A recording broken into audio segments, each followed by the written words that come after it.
So, Callum, to kick things off, why don't you tell us a bit about yourself and kind of what you do? Yeah. So my name is Callum Bishop. I am a DJ producer. Also, I run events and do a little bit of business in the events world down here in Norfolk. That's a very, very short answer, but covers everything. So, how did you get into being an artist? Kind of, what's your journey with that? It's a very, very long story. So We've got time. okay, I'm gonna try and simplify it. It all started when I was 12. So I'm 24 now. So we're 12 years. We're 12 years in the game, which is important to count because a lot of people are like, oh, like you've just done well. It's like Yeah. it ain't just an overnight thing. Do you know what I mean? It's taken a long time. When I was 12, I bought some decks from cash converters. I know. Bloody hell. And some monitors, and I just thought it'd be cool. Like I had no musical background, and none of my family did or anything, but I just found it interesting. So yeah, I just bought them and just started messing around. And then I always say this to people, and no one else knows about it, but in my area in Norfolk, so I'm kind of between Lowestoft and Norwich. At 13, everyone had what was like a village hall party, so they hired out like the local village hall, and on their 13th birthday, everyone had like their birthday party there, right? Yeah. And they always had a DJ. So once I started like upgrading my equipment, I started doing them at 13, and it was like so cool that it was someone like the same age doing the parties. Yeah. So that's where it started. And then between 13 and 16, I was then just doing loads of random stuff. So I remember I played someone random's engagement party in Hopton Holiday Park. Yeah. And I was like 13. At 13. Yeah, so it wasn't like a friend of a friend. I was then just like, had like little business cards and stuff. And I distinctly remember it. My granddad used to drive all my equipment around in his van because he was a builder. So I used his van, but I just remember them, they dropped me off and I went and I'd done it. And I got home and Mum was like, that's, when you think about it, it's weird. You're like 13. Yeah. And you think how young 13-year-olds feel now. Well, yeah. At the time, I felt really old, but I just wasn't. And I was playing like 90s music. That's where it all started. That's sick. Yeah. And then from about 16, it then became the phase of being like uncool. Because you know when you get to 16 and everyone's like a bit, there's more personalities and stuff. So it was like, oh my God, like you still DJing? Oh, DJ Bishop. And then I took a break from it all because I was playing football at the time. And that was kind of the career path that I think most boys kind of do, don't they? Dream of. And I was then learning to make music at home just on my laptop. So I was doing that, and then I got to like college age, and I was going to do music at college because I didn't do it at school. But then I ended up doing football. I'd done a scholarship at Lowestoft, and then I moved to Norwich, and then got to 18. They're like, that's it. It was either like get a pro or you get sacked off. Yeah, make or break. And I got sacked off. So I was like, right, okay, cool. Now what? And then weirdly from there, I'd been putting music online from 16 to 18. So we're now at 18. So not much really went on. I'd done my little parties and that. Yeah. And it was just a bit of fun. I made a little bit of money as a kid. And then at 18, I was like, right, I should probably like try and now reach out to what was Mercy back in the day. Right, yeah. And play in some local clubs. And then I got asked to go out to Ibiza to DJ for like, I think like 2 or 3 different things. Yeah. And I was still 17 at this point. So I was like, right, okay, cool. Well, I'm 18 in April. So, and they're like, yeah, it's going to be in the summer. So I flew out there and did that. But weirdly, I'd never played in a club before Ibiza because I just turned 18. So it was kind of like every DJ's dream. Yeah. But it was also very much the deep end. So the equipment that I had at home was obviously very basic. And then the club standard stuff, what you see in most clubs, it's different and quite high tech. Yeah. I'd never touched a real deck ever. So I had to go I remember I went to Birmingham to meet one of my friends who taught me there and then how to use them. So I had like about an hour practice and then flew to Ibiza. Done that. I was really, really, really nervous to begin with because it wasn't that I didn't know that I could DJ, but it was about DJing on the specific equipment. Yeah. And it was like, I think we had like quite a big name on the first night. It was like either the set after me or the set after that. So I was like, right, I really need to like impress. Yeah. So I made a couple of errors, but that was that. And then as soon as I got back from that, someone who I knew who was working at Mercy was involved in Sundown, and they were like, "Oh, we heard you played in Ibiza and you're from Norwich. Like, do you want to come play at Sundown?" I was like, "Yeah, sick." And then literally the week before Sundown, there were people from Ibiza were like, "Oh, do you want to come back out for like before the closing in September?" So literally, I played Sundown, which was obviously my local festival, and then I went back to Ibiza and done a couple more, and then kind of it like kind of I thought I had my moment. Yeah. And then I thought, right, I needed to start taking music more serious, as in the making of the music, because that's what kind of drives the shows and things like that. So started making music, and then I was making I was originally like a house DJ. That's why Ibiza was really suited. And then the back end of being 18, 19, I was making what was called Bassline, which was pretty big back then. It's still about, but it's not quite at the forefront, which was like Darksea, Skepsis, Holy Goof, all them kind of people. And then I was getting some shows with that. So where the difference lies, and it's hard to explain to my family a lot, like my nan and my granddad, they think I turn up to a venue, they're like, "Oh, how'd you get people on the dance floor then?" I was like, that's not really the game. Like this, obviously, so it's all like hour set. So you get booked, you turn up, and then you have like a whole lineup of people, and you just do like your hour or whatever. So I was doing that, and then COVID hit. And by this point, I was coaching at Norwich football. That was like a job that I kind of enjoyed and I found easy because I'd played football and I was just kind of chasing music. And then during COVID, I started making house music again, because when we weren't doing the kind of raves, the music I was making didn't feel right. If that makes sense. It felt weird making it in my bedroom with nowhere to play it. Yeah. So I started making some like nicer sounding house. Anyway, came out of COVID, still in COVID, I released like the first kind of commercial track, and then that went number 13 in the iTunes main chart. So that done really well, and that got loads of attention. So it was radio interviews left, right, and centre, and labels are trying to pinch it and stuff. And I was like, oh, okay, like, maybe this can take me out of like Callum from Norwich as a DJ to like an actual name. Yeah. But the thing in this industry is you can't get too excited too quickly, because you just cause yourself so much pain. Yeah. So I just thought, right, okay, we'll just make another one, and we'll kind of go from there. And then came out of COVID,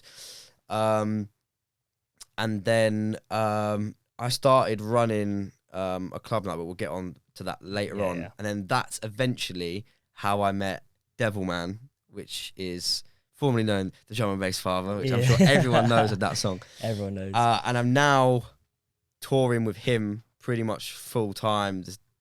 So that was like a whole another thing. But at that point, I was doing house, and obviously drum and bass was complete. It was untouched. I'd never done drum and bass. Yeah. And then I played a one-off drum and bass set just because I was enjoying the music. And Devilman was on the lineup, but we'll come to that. And I just asked him if he would be on my set, and he was like, "Yeah, cool." And then the week after that set, I was in Zante on holiday, and he called me and said, "I need you back in the country for Saturday." And I was like, "Well, I don't come home till Sunday." So he flew me back, and I played another festival with him. And then from there on, it just kind of became a thing where he had no tour DJ at the time. Right. So he liked the set that we did, and then invited me to the next one, and then the next one. And he was just paying me out of like his wage. He was just like transferring me money or like whatever. It wasn't like officially a thing. It was just like Devilman, and then I was just DJing his shows. Yeah, helping him out.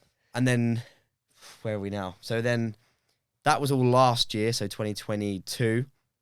And then at the end of the year, I then thought, right, I need to either be a drum and bass artist with him, or I need to be a house artist. Solo. So I had to just make the decision that I would learn how to make drum and bass.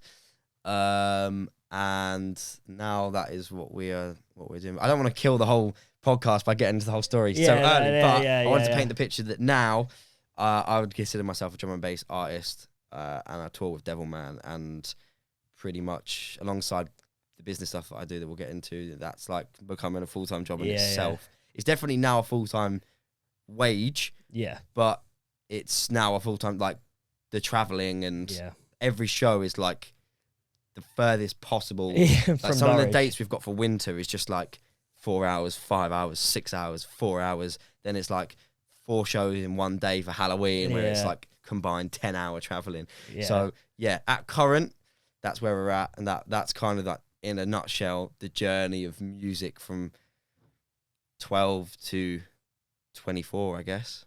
Oh, it's a good story. So we'll move kind of onto your DJ part. I know you've spoke quite a lot about it so far. We'll touch on Devilman to start with, because obviously he's opened quite a lot of doors for you, would you say? Yeah, definitely. What would you say is the worst part about working with Devilman and the best part? Oh, that's easy. That's so easy. So I don't want to invade his personal stuff. However, he often calls me dad, which is interesting considering he's obviously a lot older than me. He has a lot of stuff going on because he's a busy man, very busy man, which means he often forgets things. Sometimes he even forgets he's seen me. So I remember last Halloween we had, Halloween's always really busy for him. And that was kind of the first Halloween I'd had with him. And we'd done a show in Manchester, or a warehouse project actually, on, I think it was a Thursday. And I'd just seen him the previous Saturday.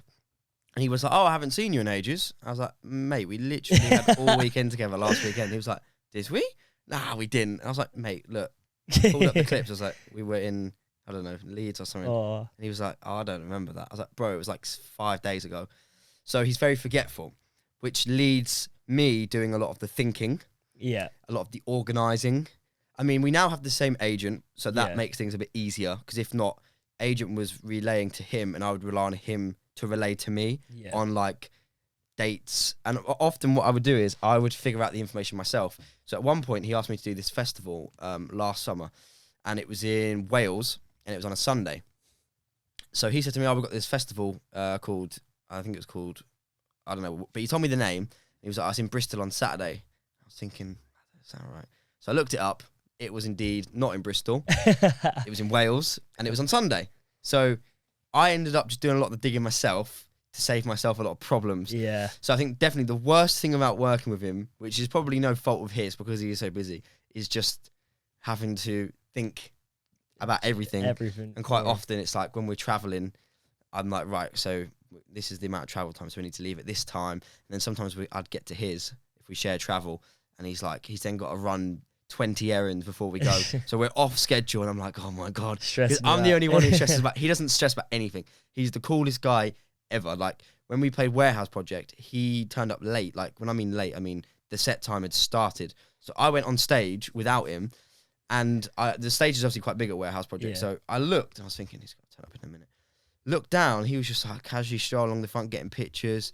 And I was like, come on, mate. Like, I'm playing your songs in a minute. Like, it's no good me playing Drum and Bass Father and you're not here. Yeah. So, yeah, that's definitely the worst part about it. But it's quite funny, to be fair. I find it quite funny. You have to, if not, you just stress yourself out. Definitely the best part of it is just the level of the shows is obviously sick because of who he is and he brings it. What he brings.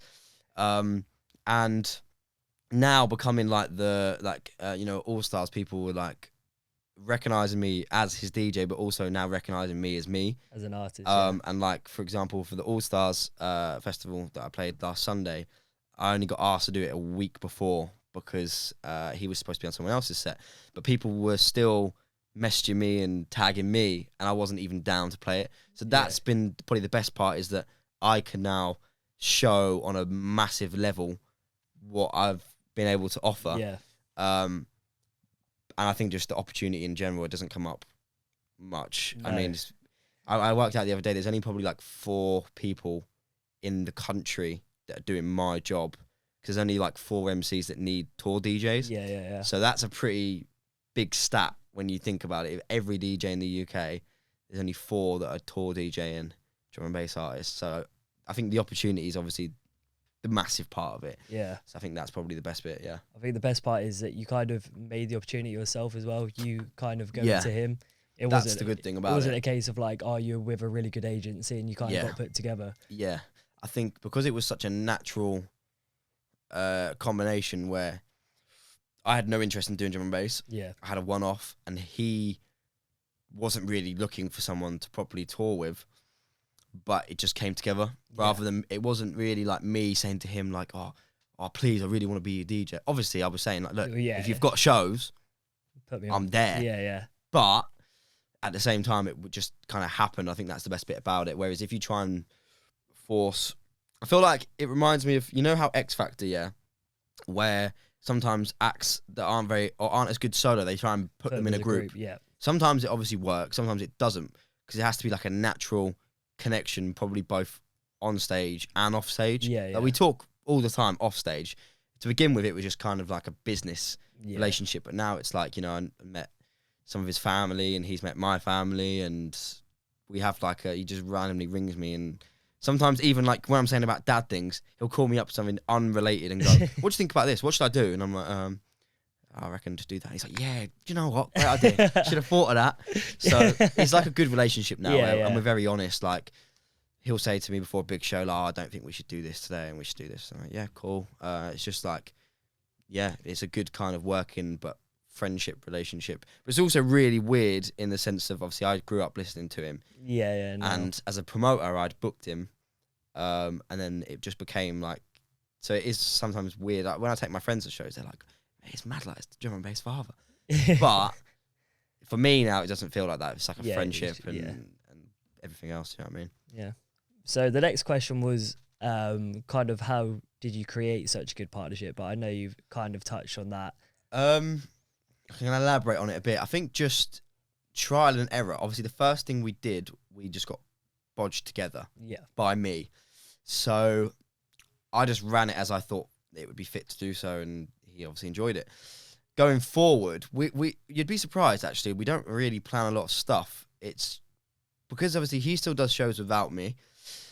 And he's quite forgetful. So we just say, like, we just turn up. We usually run the set as a general. He knows when I'm going to play Drum and Bass Father and a couple of others big tunes. And then I kind of just do my thing, and he just bounces off whatever I do. Yeah. But that's just kind of happened through trial and error. There's been some sets that have been brilliant, and he's like, you need to do that again.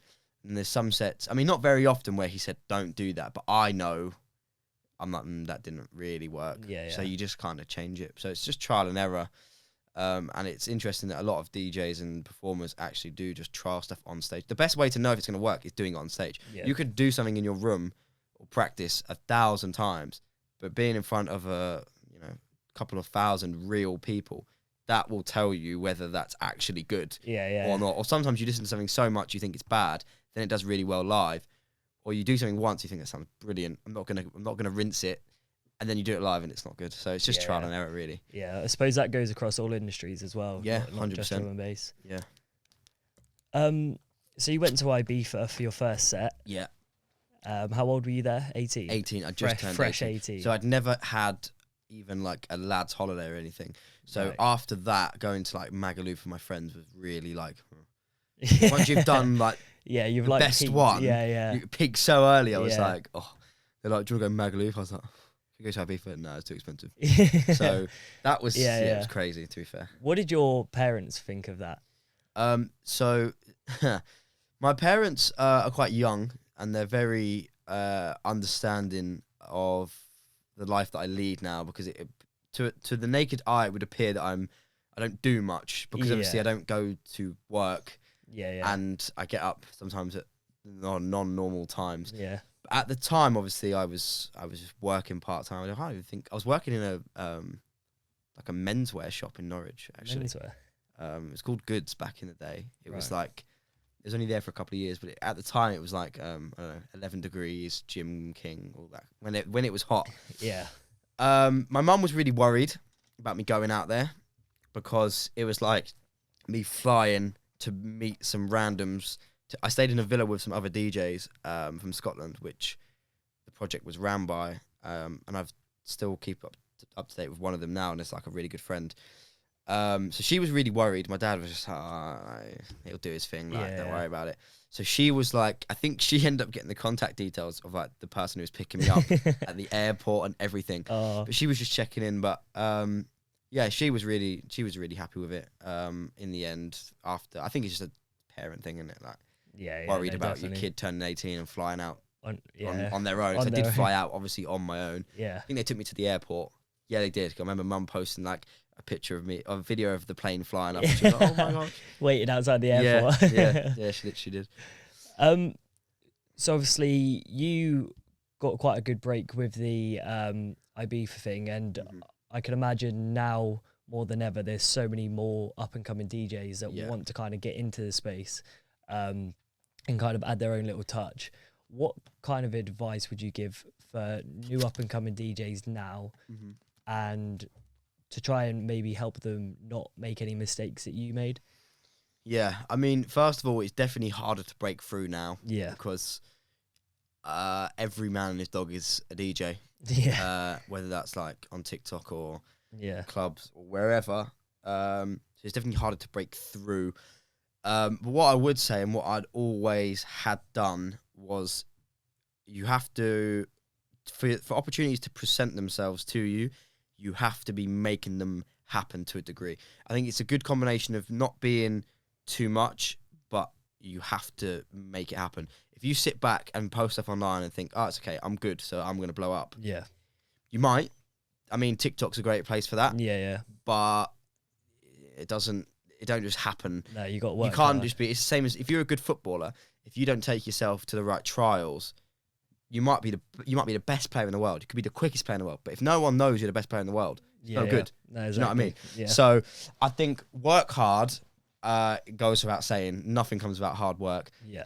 And try and find, it's just difficult, but there's a few people that have broke through by doing something completely different.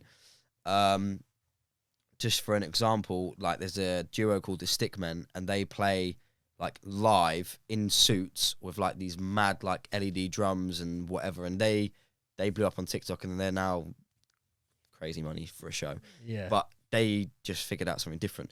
That's obviously difficult because there's only so many things you can keep creating. Yeah. So I would just say genuinely work hard, learn your craft, and learn your craft is a big one, because a lot of people, they learn how to blend two tracks and they're like, right, I'm ready, I can headline Creamfields now. Whereas probably could play a good set, but A, like I said, people probably don't know that, and B, you have to prove yourself time and time again. It's the same, I always bring football back into it. If someone has one good game in the Premier League, people go, oh, you done all right. Doesn't make him a star. Yeah. If he consistently proves 40 goals a season as a striker, okay, do you know what? Then the big clubs start looking at him. It's the same kind of thing. If you can keep proving yourself at a local level and you build your socials, eventually, you'll have the surrounding areas reach out, and then you do well there, and then you might get a festival booking, and then you can showcase that. I know that's a bit hypocritical because I've done things really backwards. Yeah. But I would like to think I just got probably a lucky opportunity on the first one, and I took it. And taking your opportunities and being very, very polite and welcoming of everything, because there's certain opportunities that I've taken that I was like at one point, I think I'd done a set somewhere, didn't get paid for it, and I was like, oh, I can't really be asked. Yeah. But I didn't deserve really at that point to be getting a fee or whatever. Yeah. But I did it, and then I met someone that knew someone, and the network is the main nail on the head for this industry. If you know someone who's anyone in the industry, you never know where that could lead. Like a prime example of that, I don't want to get off topic, but I went to this networking thing in London this year, and I bumped into a guy who owns Party Hard Travel. Right, yeah. Nathan, his name is. Yeah. And I was just talking to him. I was like, oh, what do you do? Blah, blah, blah, blah. So we then spoke, and I then obviously explained the situation. He was like, oh, we run some drum and bass stuff in Iron Apple, etc. And then we ended up doing 3 shows for him this summer. And he already obviously knew of Devilman, and I think he maybe spoken to an agent about him, and he said no, for whatever reason. But we had that conversation. I just said, look, just text me. Like, if you need anything, I'll just speak to our end and we'll just get it sorted. And then we ended up doing 3 shows for him. So if I would have gone over to him, when I said be respectful and kind, like, oh, like, what do you do? Like, he'd have already, without even knowing who he was, he'd have been on the back foot. But I just had a normal conversation with no pressure. And then it became, oh, actually, he's someone who could really help us keep things moving on a bigger scale. They obviously need acts to fill. They don't really like a lot of agent drama and stuff. So I said, look, just text me. Yeah. We'll just get it done. So Just I be think, human almost. yeah, just be normal, be Yeah. a normal, approachable human, because A, you don't know what could come out of a conversation, and B, you don't know who you're talking to. And Yeah. I've also made that mistake where I've spoken to someone thinking that that's just a random person. It turned out to be, I can't remember where it was, like an owner of a club or owner of something. Right. And he was like who do you think you're talking to? And I was like, well, you know, when you're young and you're a bit naive and you just talk to people like they're your friends sometimes. Now it's like I talk to everyone in the business world with business head. And then when I'm out with my friends, I have my friend's head on. You just have to know how to. So key points anyway, going off topic. Network is the key. Be the best possible person to present yourself to people. You want people to go away and be like, oh, do you know that Callum? He was all right. I will book him because he was all right. Even if you've blown up, if you're a bit of a, I'm not going to swear.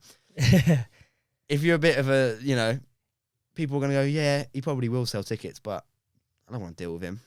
Learn your craft, create yourself as many opportunities as you can, message your local promoters, go to the events. And I always say this as a promoter, we have like 100 DMs a week across the festival and the club, and they say, oh, like, can I DJ your thing? I'm like, oh, cool, send us your mixes.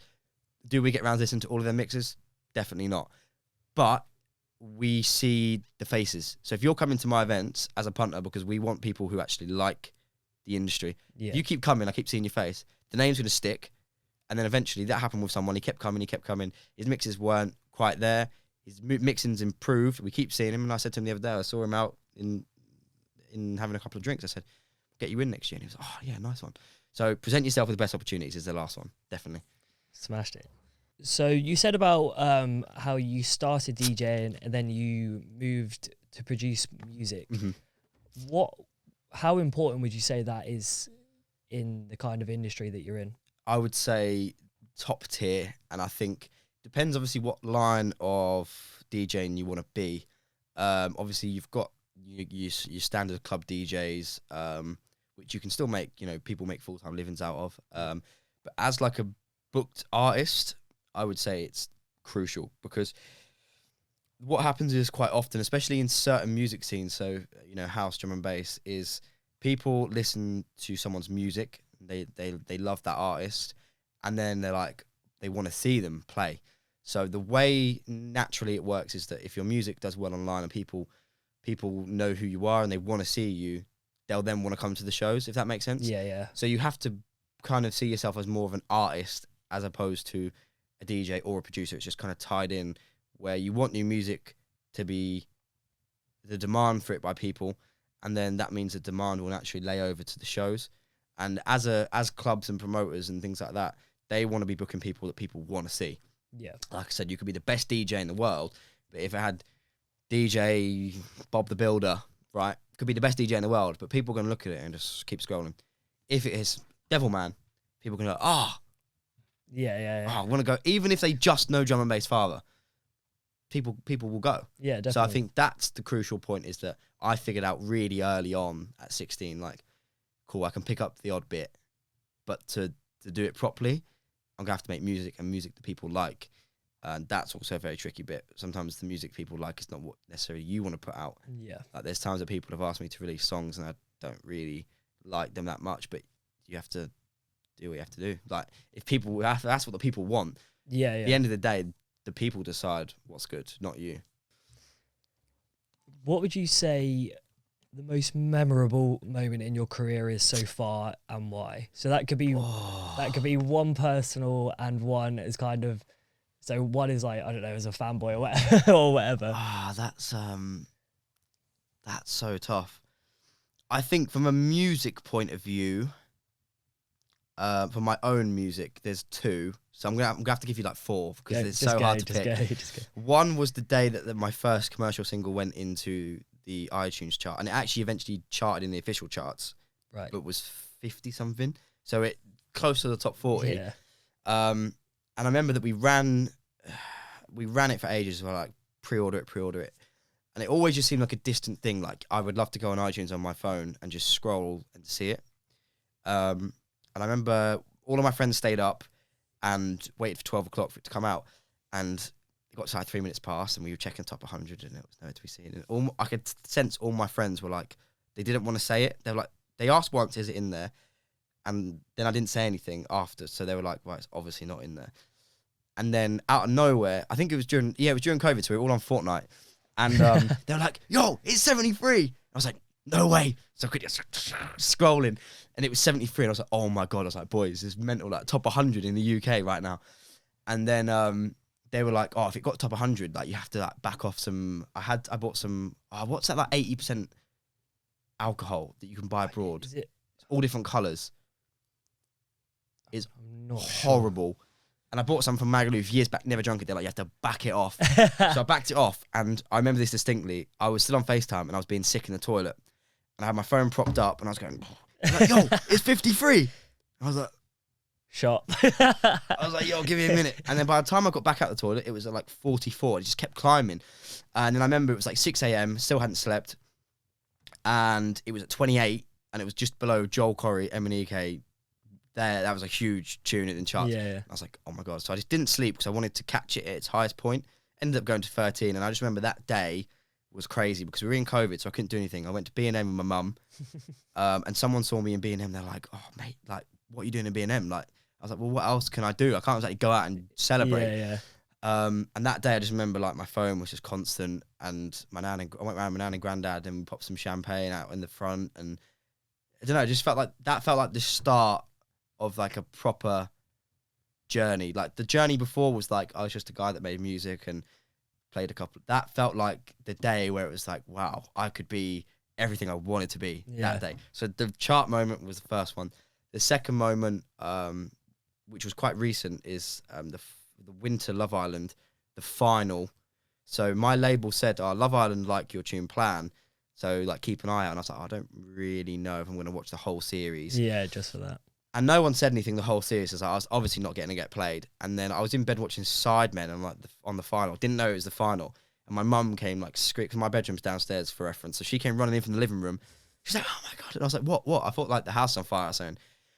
And she was like, Plans on Love Island, the final. And I was like, no way.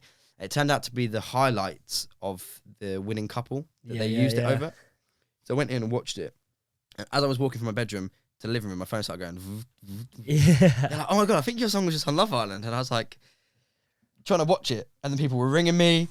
So that was a crazy one where I think it was something stupid, like 3.2 million people watching live. And I just went back in my bedroom, and I have like, I produce in my bedroom. Yeah. And my desk was there, and I was just like, wow, I made that there. That was that is crazy. Isn't it? Unlike just some old, I used to produce on like a really old Toshiba that was like 2007. It made like a, and you turned it on. And I then made that song on there. I'd only just now upgraded. And I looked at it, and I was like, how? Like that. Yeah. Obviously, for reference, I don't even live in Norwich. I live like in a very small town. Yeah. Nothing happens there. I was like, that's just mad. So that was also a pretty mad one. And then in terms of shows, I think Warehouse Project I took my mum, so we travelled to Manchester, and I took her, and that was just like there was one exact video. I wish I could clip it on. Can we clip it? Yeah, we can clip it. Yeah, we'll just. I played Afterglow, the last song, and there was about thousands of lights, and I feel like I get goosebumps talking about it. But I looked out because the stage is obviously high, and it's just the craziest like minute of my life. I saw my mum was by the stage, and I just thought like, how did I get here? It felt like such a long journey to get there in my life, but it also just felt like everything, even though it's been 12 years, it felt so quick, and I was just like, wow, like this is my life now. And I just found like I've watched a video so many times, and I just think, I look back on it, and I remember the feeling of that actually on stage. I don't think anything will probably get close to it. Yeah. So I would say them three, but also Bass Fest New Year's Eve last year, we done the countdown, and I always remember, probably years and years back, I'd never played Bass Fest, and I'd always wanted to because it's one of the big kind of D&B and bassline events, and we got the call up to do the countdown, and I was stressing all week to get it perfect, and I just remember looking out, and everyone had the lights up, and the firework things went off, and I just thought like wow, like this is really, when I say this is what I dreamt of, that and Warehouse Project, I always used to vision myself playing certain things in the hope that it would actually happen. And I used to like drum it into myself, like, oh, that day will come, that day will come. And I know it sounds like that's the maddest cliche thing to say, that you actually dreamt of it, but the amount of times I'd picture myself playing at Bass Fest, and I used to just, I rewatched someone do the countdown there like 10 times. I think it was Brucey, like the year before. And at that point, I hadn't even met Devilman. So it was like, it seemed such an impossible thing to happen. And then afterwards, like, I just got in my car and drove home, and I was just like, what is going on there? Like, a year ago, I was watching the countdown online, replaying it because it looked sick, and I just done it with Devilman. It's like, that's mental. Yeah, so I think them four, there's been loads of others, but I think them four were the actual moments where I've sat there and looked around and gone, what? Yeah. Like, yeah, that just happened. That'd be like a movie scene, wouldn't it? Honestly, Warehouse Project especially, it was like crazy. Because what often happens is, it becomes normal when you do the good shows. When you're doing them so often, it becomes really normal. So you come off stage and you just go and sleep, or you drive home, whatever. Yeah. And then the next day, it's like it never happened. You post your clips, whatever, but I then have to go and do the washing up at my mum's or whatever. Like, it's just normal again. But them 4 moments, I think, where I've actually stood there and gone, like, took it in actually properly and gone, like, wow, this is crazy. So that was probably, I would say, they're the 4 probably best moments. Some of the best moments of anyone's life. I think so. I don't think they'll ever be topped, really. Yeah, there's not many people that will probably ever top that. Having said that, every time something good happens, I think, because I have this like weird imposter syndrome where I think it's called imposter syndrome. Yeah, where I'm like, right, I'm not that good. So now that good thing's happened, my time's up. I've hit the maximum. It's gonna have to go downhill from here. And I've been thinking that for like 4 years, and every year it's been continuing to get better. So in the back of my mind, I just kind of like, I'm just like enjoying and appreciative of like everything now that's happening, because obviously it's gonna start going downhill one day. And my mum's like, no, you can't think like that. But you have to be realistic. You're not gonna be flying high forever. No one has a career, their whole career at the top. Not that I'm at the top, but doing the good things. Do you know what I mean? So I feel like I'm just enjoying every moment. And if more things happen that are better than them 4, then brilliant. But if not, I've had some of the best moments that people could die for in their career. So well, I think it's also because you work hard as well. Like, obviously the opportunities have arisen, but you still put in the hours, creating the songs, creating this and that to get to where you are. So it's not just kind of everything's given to you on a plate. I think we had that conversation with my mum before, that mum's obviously seen everything. Yeah. Through like spending hours and hours and hours in my room trying to learn how to make music, etc., etc. She was like, it's now mad. She's like, I always knew you were going to do it. But every mum says that, don't they? When you start something, they're like, oh, you're going to do really well. Da, da, da. But she's always backed me, and it's nice that my family have kind of seen, because a lot of people now will look at my social media, or they bump into me and they're like, oh, I saw you the other week at so-and-so, like, you smashed it. And I'm like, oh, thanks. And then some people have the conversations where they're like, oh, like, that's a bit like, but like, of course you're going to get the big shows because you're touring with Devilman. But it's like, but the whole journey from where I started to get to that point, people don't see. And they just see the Instagram's like highlights, isn't it? They look at my Instagram, they're like, oh, wow, he's got some good shows. Da, da, da, da. You don't have to go to work. That must be nice. But it's like, I had to sacrifice so much as a child to get there. Yeah. And not many people get there. They sacrifice, and the sacrifice kind of doesn't become worth it. So I'm really lucky that the sacrifices ended up giving me the opportunities and made it worth it, I guess. Yeah. Who has been your favourite artist that you've met, and who's been the worst? Oh, do you know what? If we'd have had this a week ago, actually, no, I don't know. Basically, I met, I don't know how familiar you are with drum and bass, but there's a female DJ called Cara. Right. And I've never met her. So you can't, when you don't know someone, but you not look up to them, but when they're on the like, kind of couple levels above, you think, ooh, how are they going to be? Because she's smashing it at the minute. Yeah. And my manager either is a childhood friend or lives near her or something. So he introduced me, and she is the best person. Oh my God. I can't even, I was trying to tell my missus, but obviously, because I'm talking about a girl, she's just a bit like, I was like, and her boyfriend's also a big drum and bass DJ. Yeah. And I've booked him recently. So I've met him. We thought that she was going to come with. So I'd expected, because we meet the same kind of people, because it's kind of like a core group. You see each other at the same shows across the country. Yeah. So you're like, oh, hello, mate, are you all right? Da, da, da. And we never met her, so I was like almost a bit not nervous, but I thought, she might be a bit pretentious or something. I hope she don't see this. Yeah. She was honestly the best person in the world. She was the funniest person, and we've booked her for a show, and she was like, "Oh my god, can't wait!" So she was brilliant. She's definitely up there. But I would say the best person I've ever met in the industry is Headex. Yeah. Which, because he's so successful, may be a tough one to understand. Yeah. But he is the best not only the best person in the industry, he's one of the best people I've ever met, like in my life. He is the nicest person.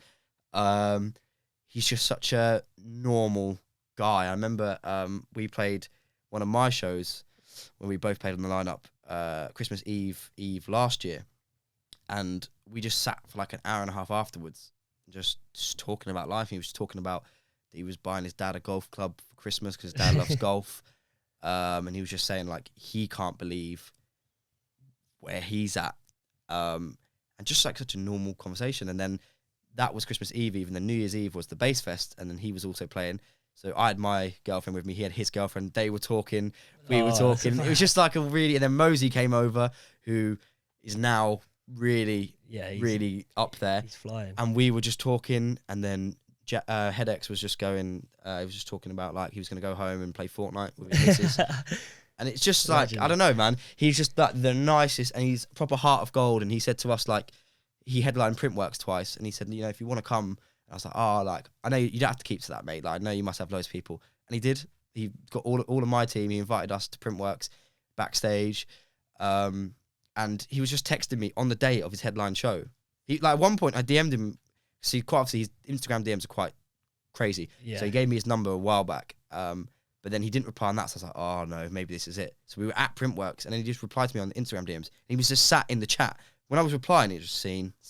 I was like, what? Yeah, like, you're about to step on to headline Printworks. He was like, yeah, I'm knocking about if you need, like, if the name ain't there or whatever, like, just give me a shout. Crazy. That is mental. He is genuinely the sickest guy in the world. He seems insane online as well, like, because I know he's now doing a show at, is it Wembley Arena? Yeah, I think that actually sold out today. Yeah. He put it out to 10 a.m. and I think it sold out. And he's doing this thing as well where he's giving someone, just a normal person, an opportunity to DJ That's what on I mean. his... He's just, because he's literally, it's kind of a similar journey to me where we started.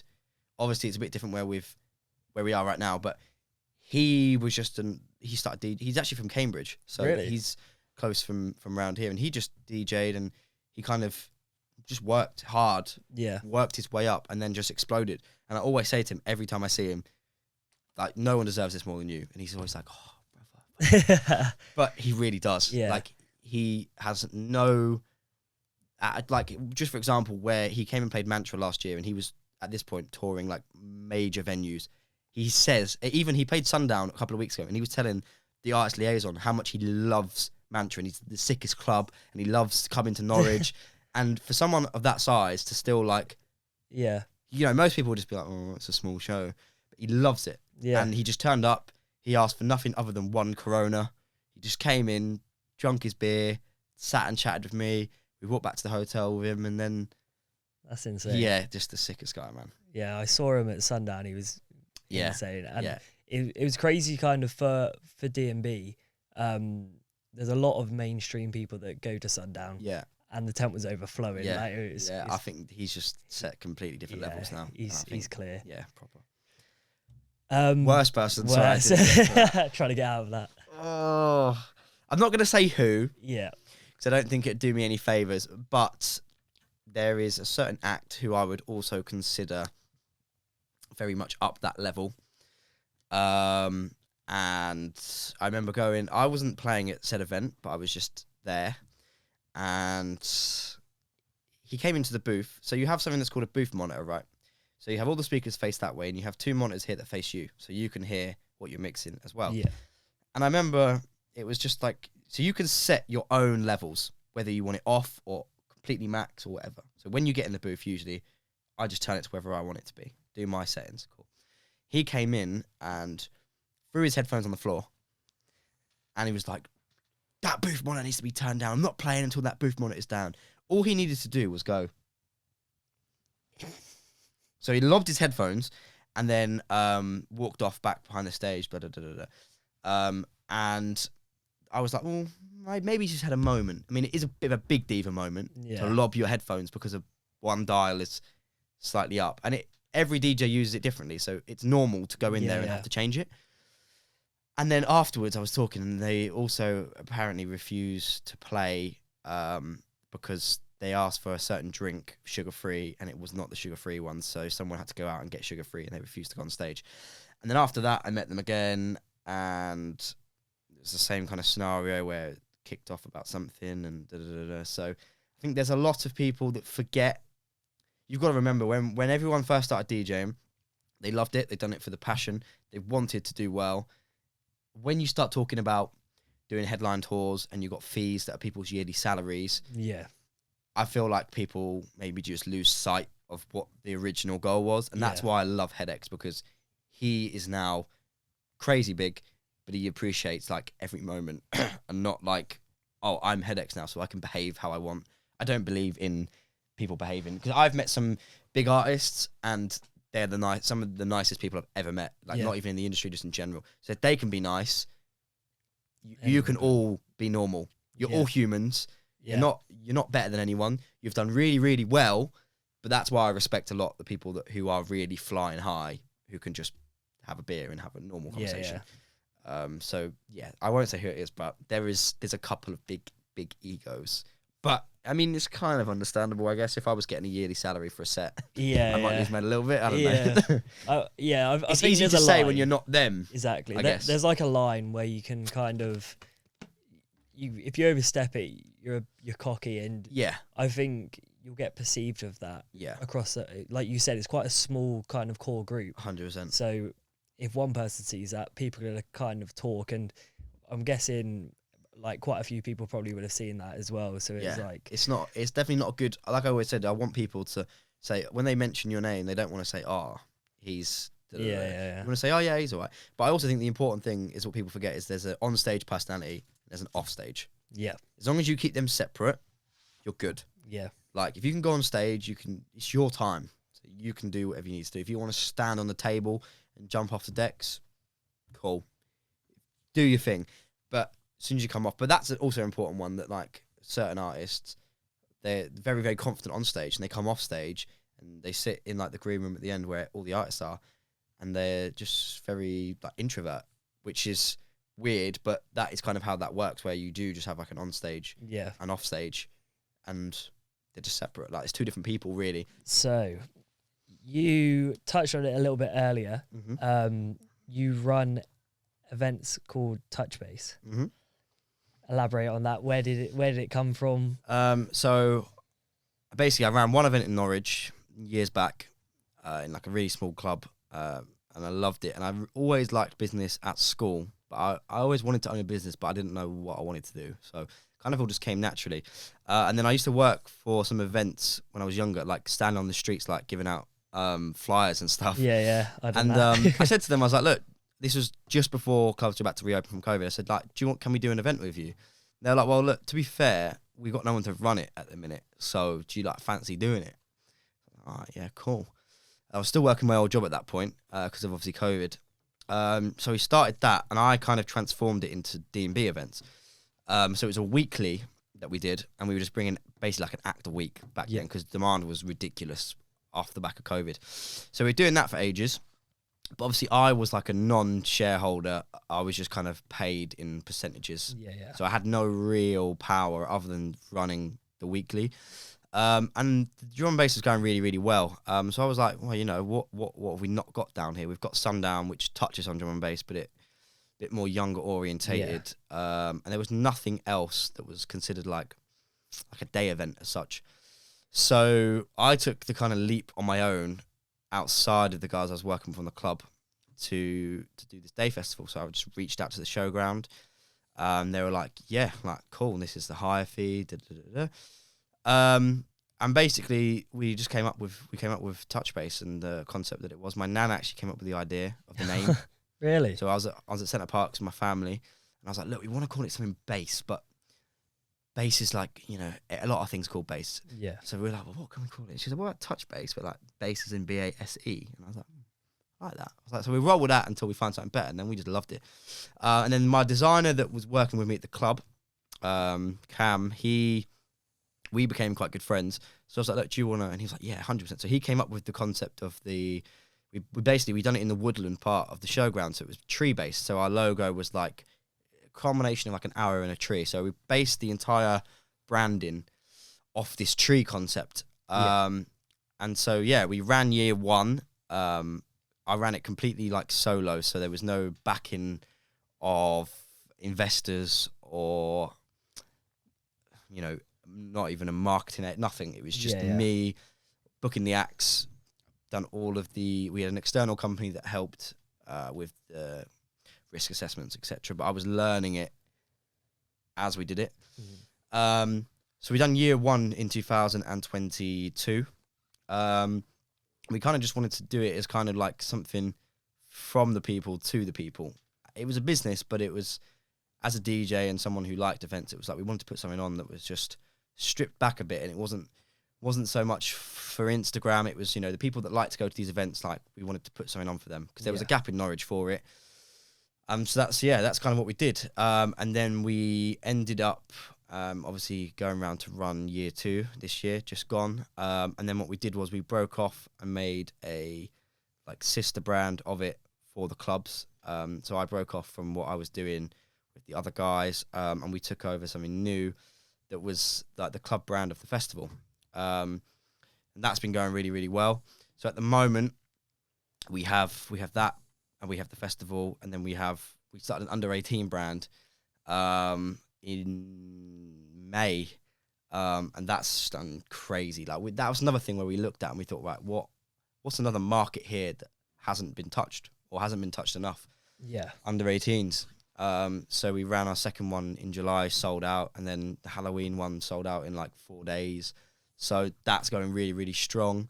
So they're the three brands we've got at the minute. Obviously, Touchbase being the biggest of them all with the festival. Still, obviously, on the much smaller side of a festival. We were about 3,000, I think we did last year.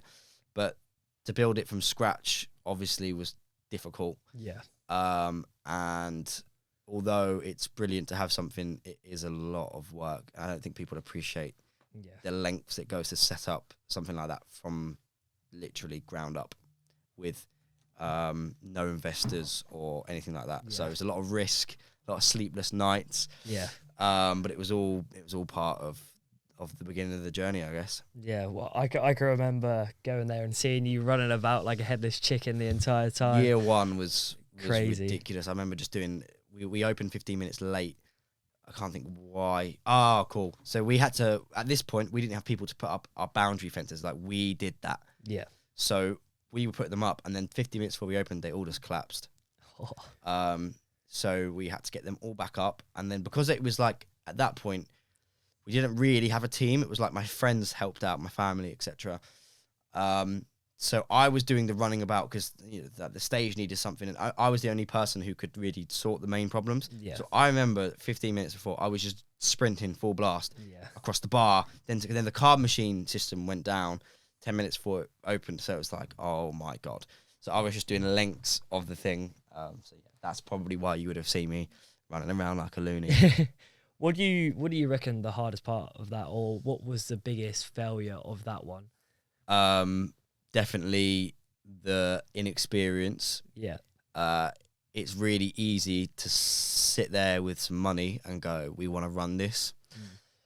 You have to obviously get your license, which is a lot of work. Yeah. Because you have to prove to sit down in front of 50 people on Zoom, fire, ambulance, police, the council, the showground, and you have to prove, why are you viable and safe to host.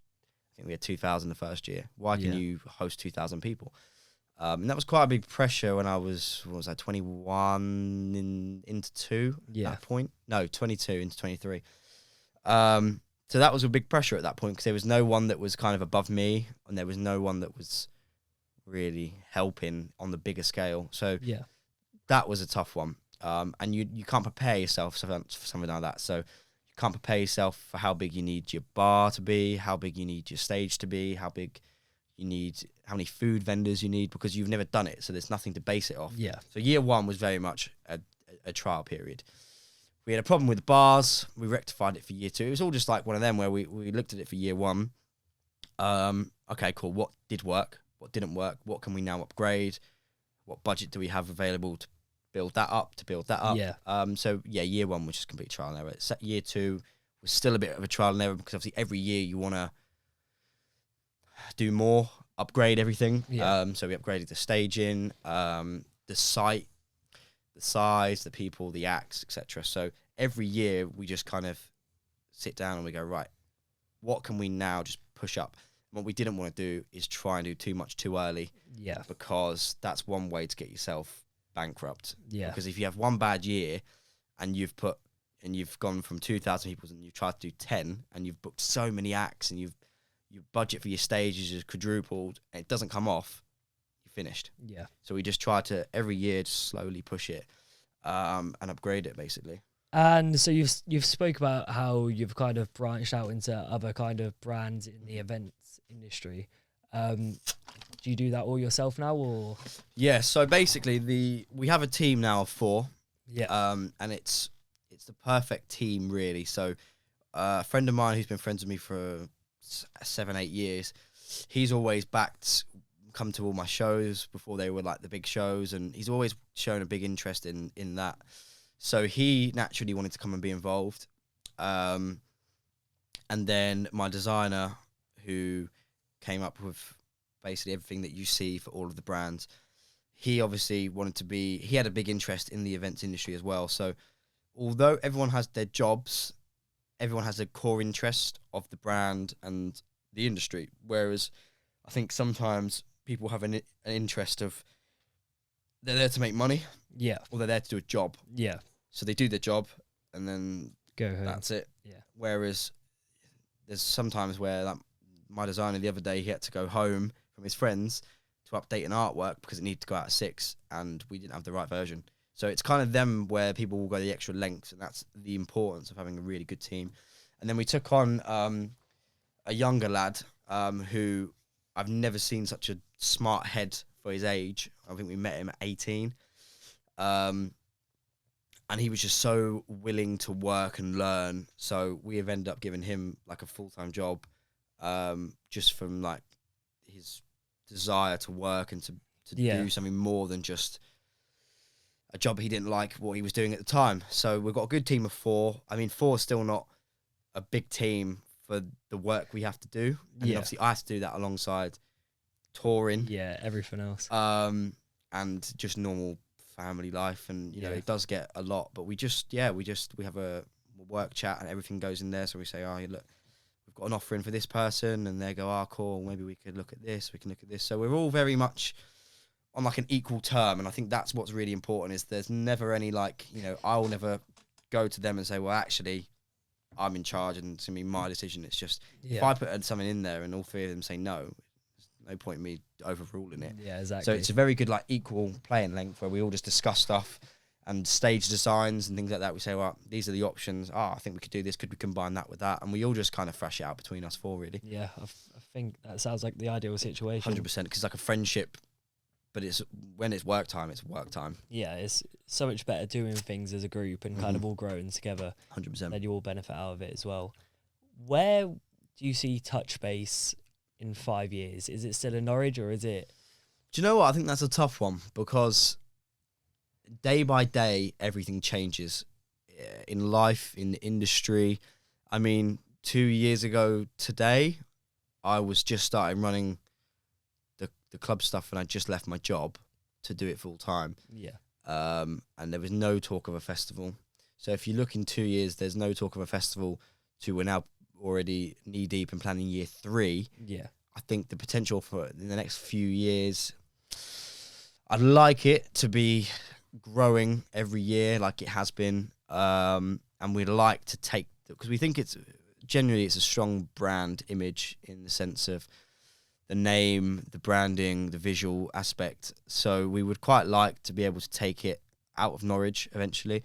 That's just spotting the right time in the industry to do it. Now is not that time. Things are really tough for everyone, even the big companies, it's much tougher than it was a few years ago. All the prices of everything's gone up.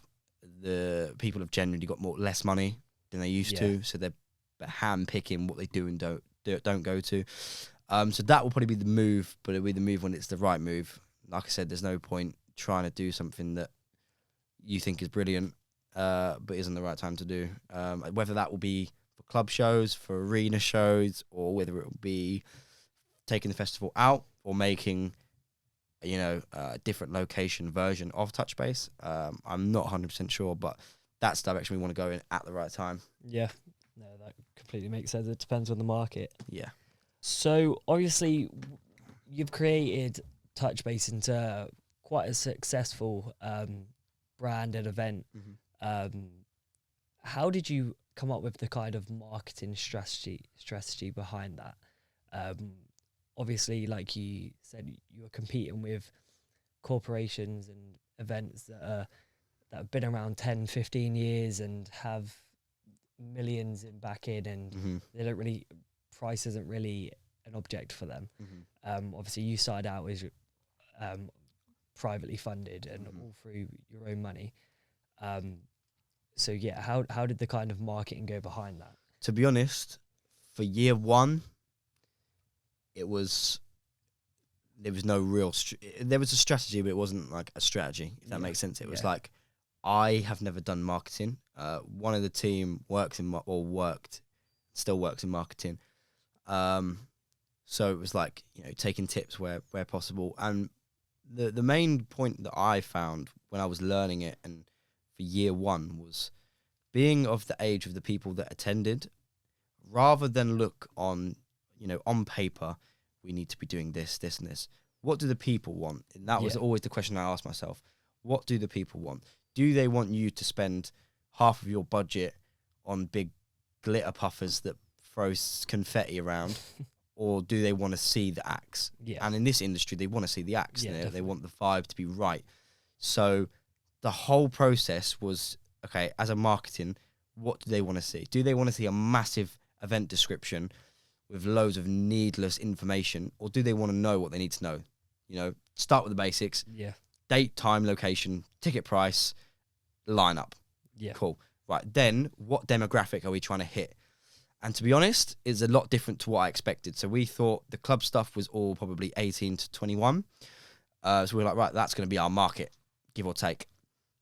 And it turned out not to be the case. So we were kind of hitting that market through ads and just our general build of social media. And it turned out that we actually, I don't know the exact number, but we had an average age of the first one of like 27 or something. So we had a lot of 40 plus, which we were not expecting. And then we had some 30s, some late 20s, some early 20s, and then some 18, 19. So that then kind of brought us into year two, where we were like, okay, we didn't expect that to happen.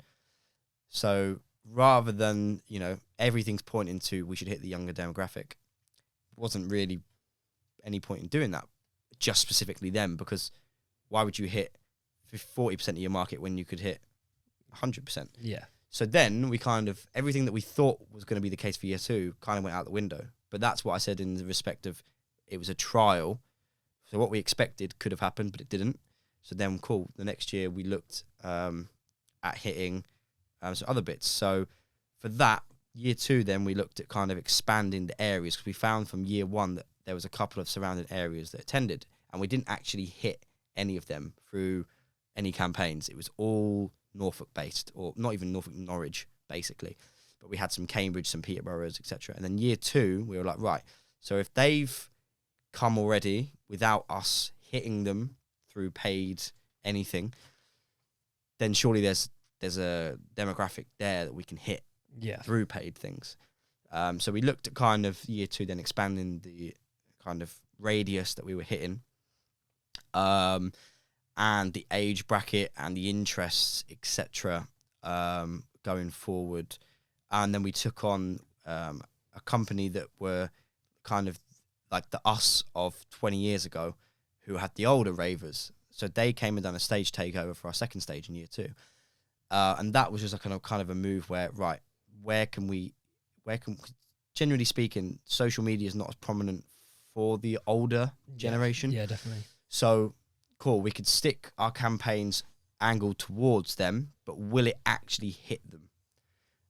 So we thought, right, the best thing to do is bring in someone who has that market, and kind of outsource some of the boosting through them. So we kind of gave them an ad campaign budget where they were hitting their people, and it would stick to people more seeing a familiar name boosting that event, if that makes sense. Yeah. As much as obviously it would possibly hit them either way, to see a familiar brand name of their generation, it made sense to give them some ad budget. So in terms of the marketing going forward, we just kind of rolled with what worked with year one. Yeah. For example, we just found, for example, boosting certain videos didn't work because people didn't want to watch a 60-second video, the lineup. They just wanted to get the info. They wanted to get the tea, make a decision. That looks good, or no, it doesn't. So I think what we focused on content-wise was definitely more to the point and the things that would grab people straight away, whether it be, clips of artists or something where that people would stop and view it rather than see that it's 60 seconds and go, all right. So I think we just basically based everything off what we found worked. Yeah. And I always think that's a key one. Don't ignore the obvious. If something works, don't fix something that's not broken. Yeah. And when it breaks, then you get back together and you go, okay, cool. That's now not working. Now we're going to change it. So I think that's a really key point. What I found I'm no strategic man in marketing. Yeah. But what we found is not to fix anything that's not broken. Yeah. No, Figure out your market, work with that, and then as times change, just evolve. Yeah. Sounds spot on. I think in any industry as well, there's no point they create a water brand and then market it of 15-year-olds. Yeah, like, exactly. It doesn't make sense. You may as well go with the target demographic and kind of go from there. So obviously you've built quite a good personal brand with being on Love Island. Not actually on Love Island, but you live at yourself. Disclaimer, doesn't go on Love Island. His girlfriend will kill me. How important would you say building a personal brand is? Today, in today's world, crazy important. And that's what I've now learned is that with the things we've got coming up next year, it's all about kind of, your brand identity, what you stand for, what you're trying to provide, and what people, you want people to know you as. And that's what the likes of Headex has done really well with is My Home is the Rave. He's created like an entity where people are getting it tattooed. All in his comments, MHITR, like, yeah, that's right. Yeah. They're creating something that when there's a demand for something, or if there's not a demand, you want to make a demand. So a brand having something that is not just a DJ or a producer or a radio presenter or something that can tie everything in, it's a whole image, is so important because you can drive everything you do through that brand image. So certain things will not maybe be right for that brand image, some things will be. So in that respect, it all just ties in and helps grow you, but it's growing your brand, where to the point of people can tie things together and everything just leads back towards you and your brand. So I think that's really important. I think nowadays, agents, promoters, they're all looking for someone who carries an identity rather than just a DJ or an act or, and things like, if a song blows up, for example, quite often when on event flyers, they'll list a couple of the big songs they have, or like with Devilman, they'll do the drum and bass father performing live. They might not know the brand as Devilman, but they'll know the song. Yeah. So if you can slowly over time tie that together, then that becomes the brand. Yeah, that becomes your selling point. So I think that is really important. Yeah, perfect. So that's everything from my side of things. Cool. Thank you for coming on. You've absolutely smashed it. I try to give it as real as possible. Yeah. I feel like these kind of things is like your time to get out some bits that people don't see or don't No, know definitely, or understand. So yeah, just try to lay out how it all is. Yeah, I think you've definitely achieved that. I think people's got to see a different side of the DJ Yeah. behind the decks. Yeah, I think so. And maybe we'll get you on in a year or two and kind of see where Mate, you've gone from that there. would be interesting. I always think about it like that. Yeah. Where would it be?